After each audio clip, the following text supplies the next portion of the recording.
of the time, 2009 until April 2015, private bankers' representatives have had at least equal representation of the FOMC.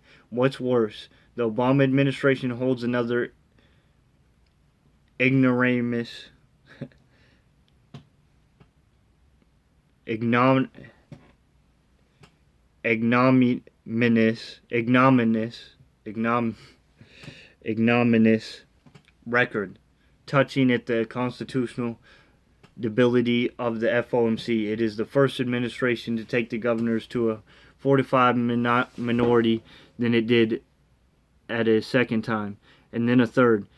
In three different instances, the board has had three vacancies. The governance majority is not stable on the FOMC. This reality represents a sea change over 2 generations, and in some cases, it's irrelevant anyway. The governors never had a majority of voices in the FOMC conference room. Even though only 5 of the Reserve Bank presidents vote at any time, all 12 of them speak and otherwise contribute to the FOMC policy discussions.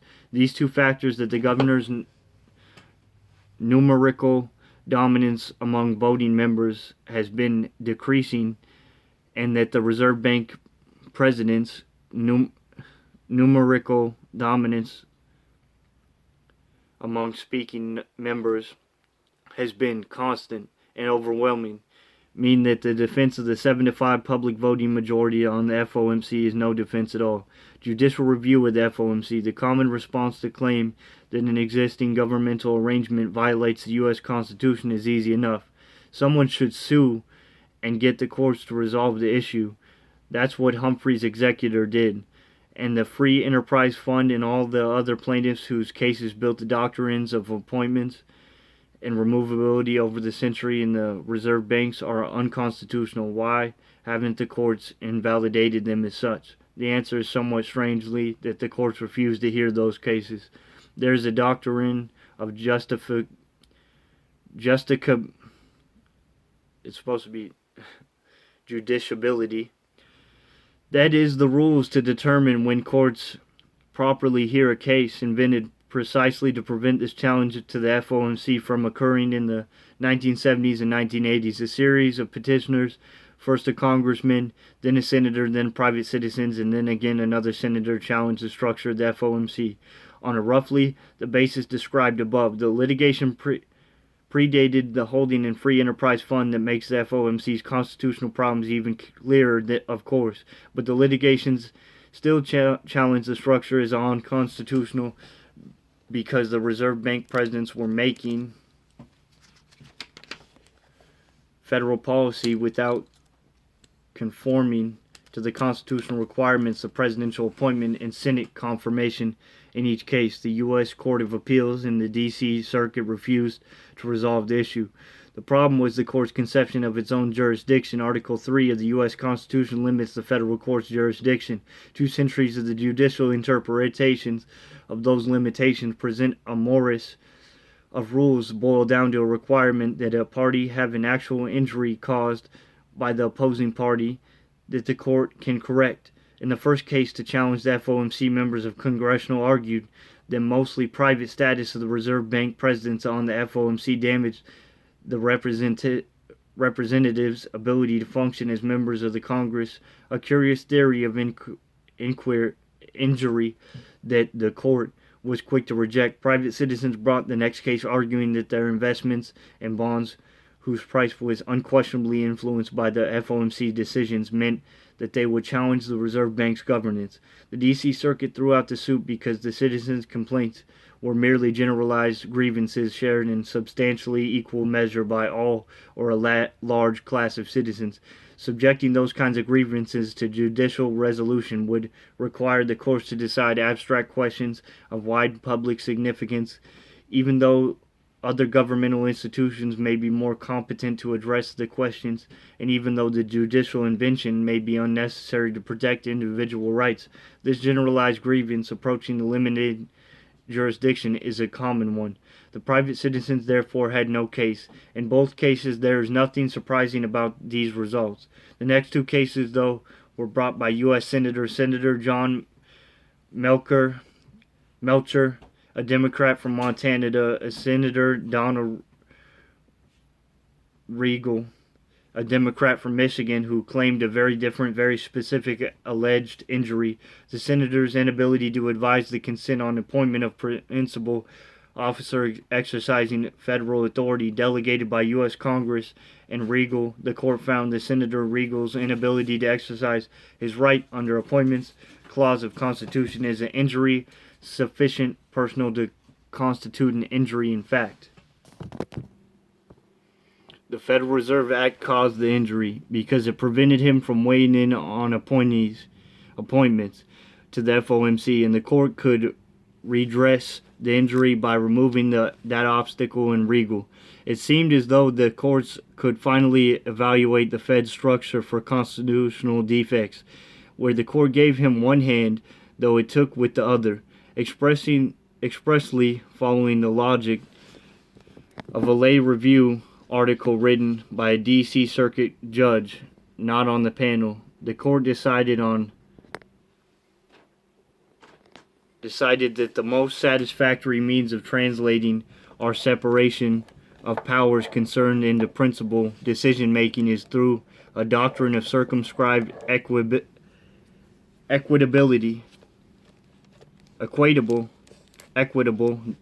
discretion.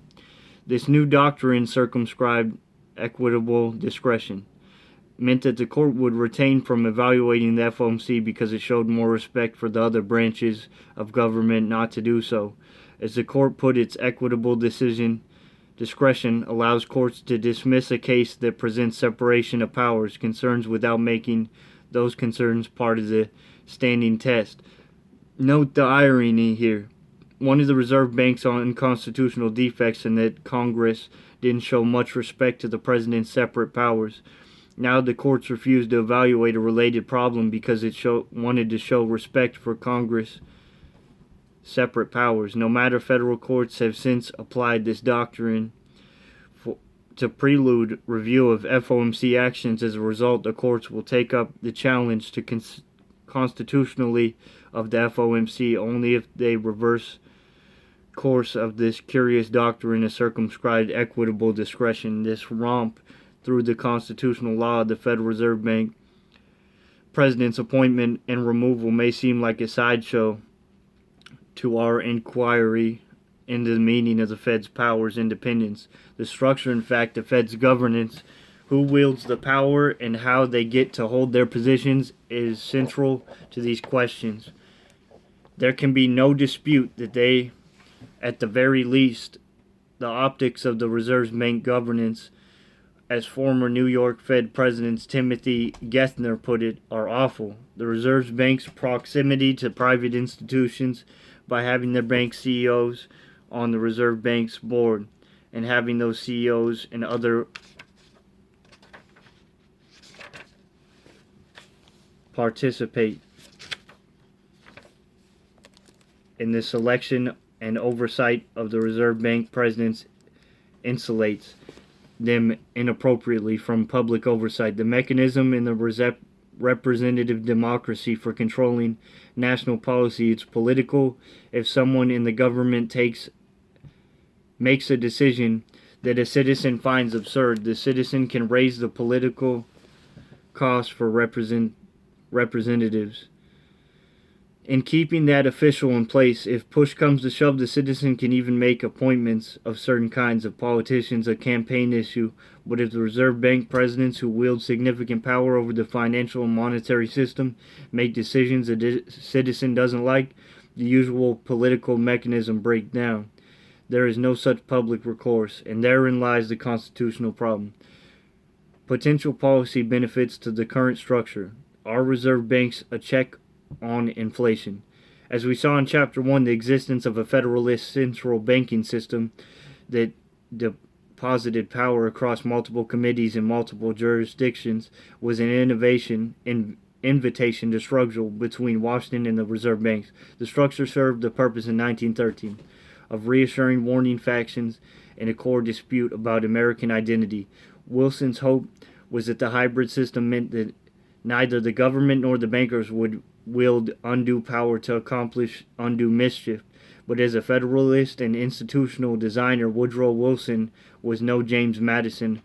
Once the justification of ambiguous power sharing was removed, and the constitutionality of these kinds of arrangements were more dubious, what defense of the quasi-private exercise of federal policy could there be? A common defense raised by economists by the existence of bankers' representatives on the FOMC is itself an enhancement of the Fed's independence. The Ulysses Punchbowl sense of the word. The private citizens act as a brake on politicians or politicians' appointees. Inflationary biases, and in fact a growing empirical literature suggests that the Federal Reserve Bank presidents tend to be slightly more likely to dissent from a consensus that dovish political appointees. There are three problems with this hawkish defense on the reserve banks in their current form.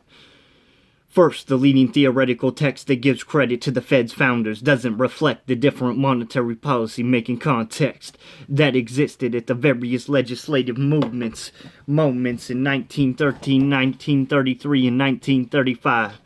That set this structure in motion. It is clear that we have inherited a hybrid system. It is also clear that Wilson Glass and Eslis Glass foundings were motivated by different concerns in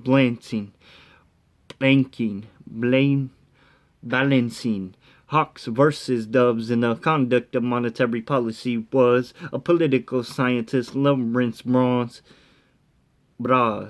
thoroughly demonstrates most of the attention of the pre-1913 political movement on the international orientation of the Feds would take this, facilitating the expansion of U.S. commerce and foreign markets. The structural decisions highlighted in Chapter 1 came in a Wilsonian attempt to declare victory for all. To be fair, arguments about historical motivation are important for exploration of the institutional evolution of the Federal Reserve, but still distinct from the question of whether a hybrid system makes for good public policy. But the empirical literature that suggests Reserve Bank presidents are more hawkish than the governors runs up against some hard particle relatives that make it less able to bear the support that those favor the hybrid system would put on it. Unlike other committees tasked with deciding central and contentious questions of federal policy, again, as we saw in Chapter 3.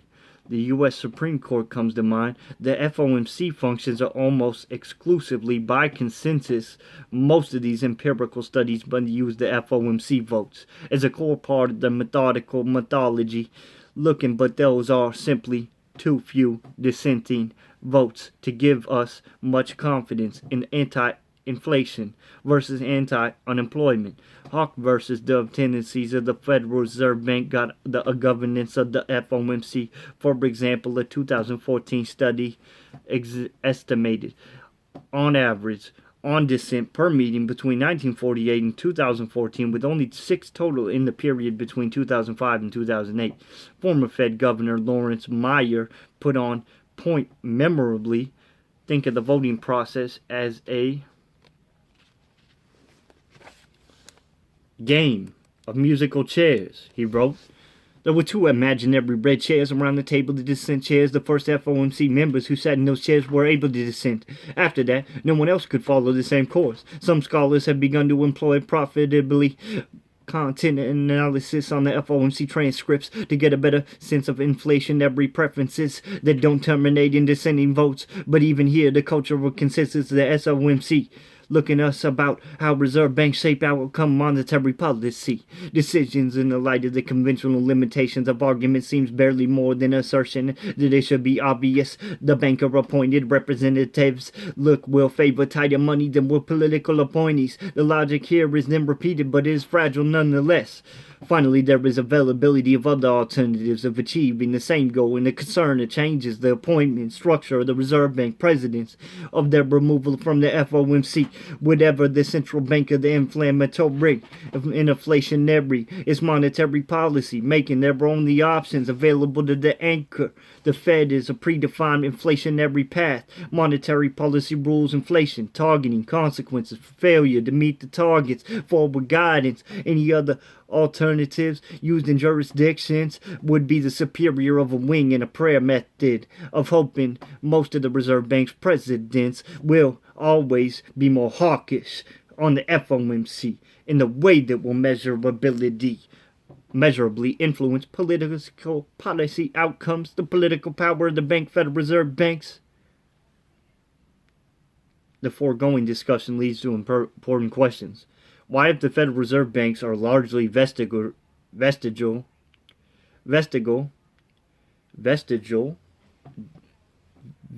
and vetted, unconstitutional, and unlikely to be much of help, even at their defined task, have they survived? Why hasn't there been a fourth founding after the Fed Treasury Accord of 1951?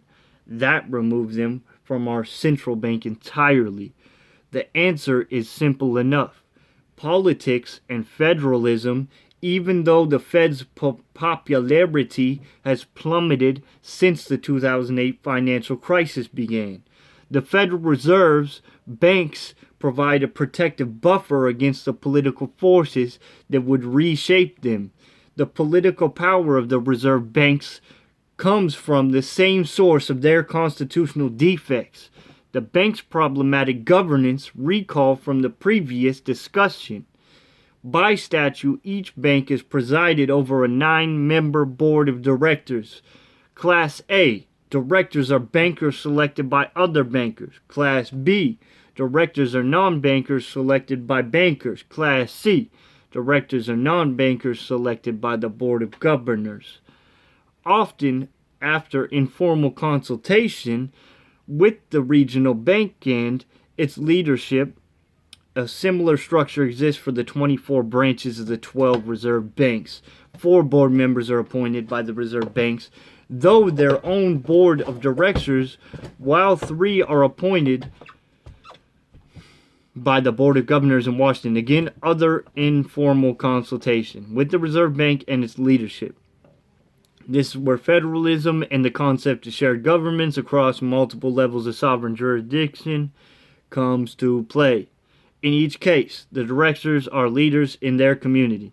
They are presidents of banks and universities, the CEOs of major corporations and nonprofits. Union leaders are museum presidents. In the event that the Federal Reserve banks are threatened, there stands a ready-made, broadly distributed constituency of powerful and prominent Fed defenders, ready to engage their senators in defense of the status quo. Some politicians can gather momentum behind policies that threaten the largest of financial institutions. Few feel as comfortable challenging the directors of the community banks or labor unions. The Federal Reserve banks, distributed through their districts and branches, have ready access to politicians who might balk at protecting Wall Street but have no qualms on protecting bankers. About businessmen and community leaders in their home districts, what politician would? Sometimes that political network is also useful in protecting the Federal Reserve System generally.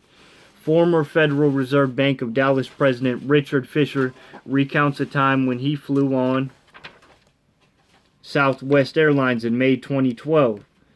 Just as the bruising Republican presidential primary had come to an end, and when political criticism of the Fed from the right was at its height, Fisher and other Fed officials were flying on official Fed business, accompanied by Herb Keller, the CEO and founder of Southwest Airlines and the chair of the Dallas Fed's board. As Fisher recounted, after reaching cruising altitude, Herb took the microphone and said to the passengers, after introducing himself as the founder and CEO, that he wanted to tell you about the Federal Reserve. Today, you might have on board one of the most important people in the global financial system, me. Well, not really me, but I'm a chairman of the board of the Federal Reserve Bank of Dallas. And with me is the bank's president, who sits on the committee that decides the amount and the cost of your money. Keller described how the FOMC worked in an accessible way. When he was done, a big round of applause and attaboys followed, including from the passengers seated behind Fisher. That passenger turned to his wife and asked, "Ethel, if Herb Keller is involved with the Federal Reserve, why did he vote for Ron Paul?" Having a band of bipartisan business and community leaders serving at the heart of the system certainly provides a useful source of institutional defense. This question of politics and federalism is not speculative or an anecdotal. The reserve banks have used this political power to great effect. The case in point is the recent lead-up to the passage of Dodd-Frank Act. Senator Dodd sought to remove bank supervision from the purview of the reserve banks for the majority of banks, and included the provision in the version of the bill reported out of his committee. Perhaps not coincidentally, there is no reserve bank in Dodd's home state of Connecticut. The Fed insiders from the Board of Governors lobbying Congress on all of the issues before it conceded to Dodd's staff at the Fed's continuing supervision of smaller banks wasn't a priority. The reserve banks disagreed and promptly made their presence felt. The final version of the bill left for supervisory bailiwicks of the Reserve banks intact, while it massively expanded the authority of the Board of Governors. The amendment that restored the supervision, sponsored by Texas Republican Kay Hutchinson and Minnesota Democrat Amy Klobuchar,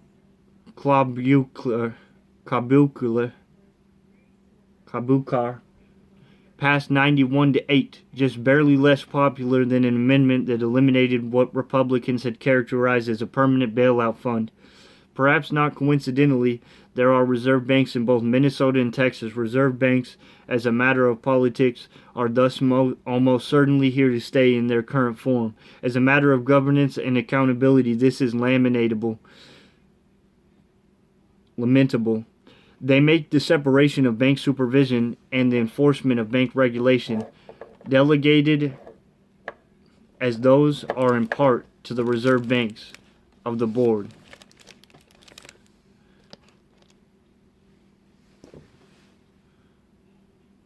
of Governors, a process largely removed from the public eye. They are a layer of protection against public attempts to check the rise of a commonly outlook among Fed insiders and individuals and institutions in the financial industry. From a policy perspective, that proximity can be useful in some cases and destabilizing in others, as we will see most in Chapter 10. But from a governance perspective, the consequences of the Federal Reserve Bank's place in the Federal Reserve System scrambles the lines of accountability. The Reserve Bank's role in shaping the space within which the Fed makes policies makes the Fed increasingly incomprehensible to the outside public. Conclusion: the false promise of a Federalist Reserve. We sometimes think of the reserve banks as an addition to the 1913 Federal Reserve Act, created to thread the needle between governmental and private control. This isn't correct. Chronologically, after the 1912 election, the reserve banks were always with us. It was the Federal Reserve Board that was added in the 11th hour. At the time, the dominant conception of the central banking was the private function. The Federal Reserve Board was the new created creature, not the reserve banks.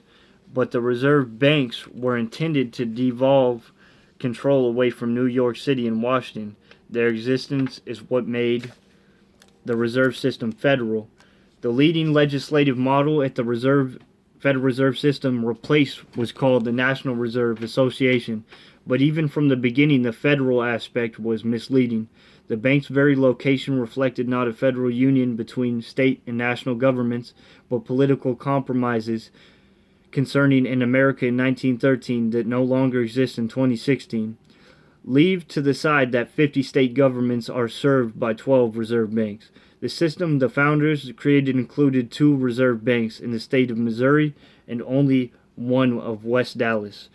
It is a curious theory of federalism that produces this kind of representative result. What the Federalist institutions of the first framers of the Federal Reserve System and experience have largely left behind the private model. Central banks evolved and became primarily public-facing institutions. Ambiguously, public-private reserve banks have remained largely based on entrenched politics, not superior policy. We will question the Reserve Bank's status in the final chapter of the book. Their continued presence in the form they are in is one of the most important, least studied, and least defensible features of the governments of the Federal Reserve System. End of chapter 10. Correction. That was chapter 5, page 126 of The Power and Federal Reserve.